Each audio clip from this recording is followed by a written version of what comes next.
gbogbo ayé mo fẹ́ kẹ́ bá wo fídíò lórí ibu ìyá yìí tó ní Sunday Igboho ọmọ Adéyẹmọ ó lápàyàn ni pé máa ń pààyàn káàkiri tẹ́lẹ̀tẹ́lẹ̀ ni ìyá àwọn ọlọ́rọ̀ méjì tá a fẹ́ sọ fún yín o àwọn tó rọ yín ń ṣẹ́ àtẹni tí olóyè Sunday Igboho pa tí wọ́n fi sanwó fún tí fi ń pààyàn ẹ tètè sọ fáwọn èèyàn yín kó tètè wá èrì tó dájú o lórí ẹ̀dẹ̀dẹ̀ ẹjọ́ tẹ ẹ bá wá padà bẹ̀bẹ̀ pé ẹ dákun ọ̀rọ̀ tí mo sọ yẹn ẹ má bínú kò ní dá fún yín o ẹ ti pé kẹ ẹ mú ẹ̀rì bọ́ta àmọ́ tẹ ẹ bá padà bẹ̀bẹ̀ kò ní dá fún yín o ìyá ẹ bá wá kó ẹ̀rì bọ́ta kálíbà àmọ́rú èèyàn tó lóye Sunday Igboho jẹ àmọ́ tẹ ẹ bá jáde tẹ ẹ bá sọ wípé ẹ má bínú ẹ̀yin ìjọba mọ̀kàparọ́ ni òjọba ìloro náà mú bí o òjọba ìloro tọ̀ múlẹ̀ ìráwọ̀ ìdájọ́ lẹ̀ kó sókè o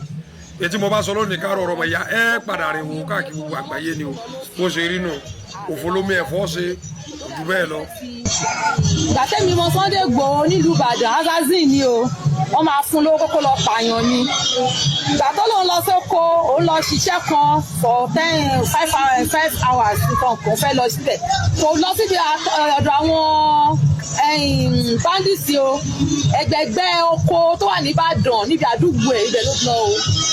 kódà gan níbi tí mo rí dé ọmọ Fúlàní kan jẹ́ kó yẹ pé tó bá ti bí dáa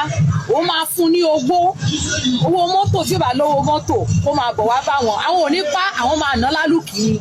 pé olórí burúkú ni ó ń fẹnu já wáyà ni Sunday Igboho lè ṣiṣẹ́ kankan ẹ̀kọ́ lẹ̀ o orúkọ mi ni Kẹ́hìndé Díyàolú mo jẹ́ ìyá Oòduà Abúlé-Ẹ̀gbá Gani Adams so gbogbo awuyewuye tó ń lọ lọ́tún tó ń lọ lósì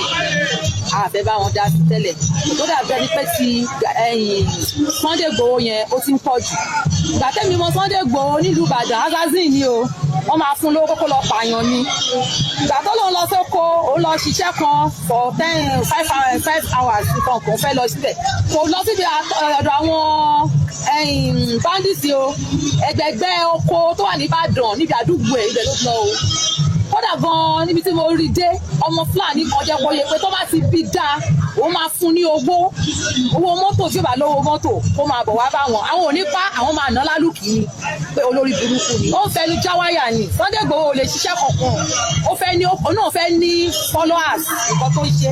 bíbá Gani Adams Oòduà bàbá tiwa ni jagunjagun ni wọ́n jagunjagun wọ́n ń ṣe illiterate because illiterate ni Sunday Igboho tọ́lọ̀ mi ti yé yín gbogbo ẹnu tó ń jà yẹn ẹnu lásán ló ń jà torí pé kó lè bá di followers kó lè bá máa fi owó kó bá gbowó sápò ara ẹ̀ ni Sunday Igboho kò lè ṣe nǹkan kan ẹlẹ́nu ni èmi tí mo jọ́bùnrin gan Sunday Igboho nínú póòsì nínú Oòduà Sunday Igboho kò lè fèsì mi láti bá mi fà ṣèbí nígbà tí wọ́n wá gbé nígbà kan ní ilé ẹ̀ táwọn bọ́ọ̀lù táwọn wá bàjá ní ilé ẹ̀ kó ṣe direct ìbọn bó ṣe máa ń direct ìbọn yẹn kó lọ yìnbọn wọn mú un nígbà tí wọ́n gbé lọ sí Kútọnú ṣèbó sunkún bí ọmọdé ni nísìnyí ẹni ẹ wá ń jabla ó ń jabla sí bàbá ẹ ọ̀bọ ni Sunday Igboho ọ̀bọ ni so gbogbo àti tó ń ṣe yẹn àwáwí ni àwáwí ló ń ṣe ọ̀rọ̀ tèmi ò jù báyẹn lọ.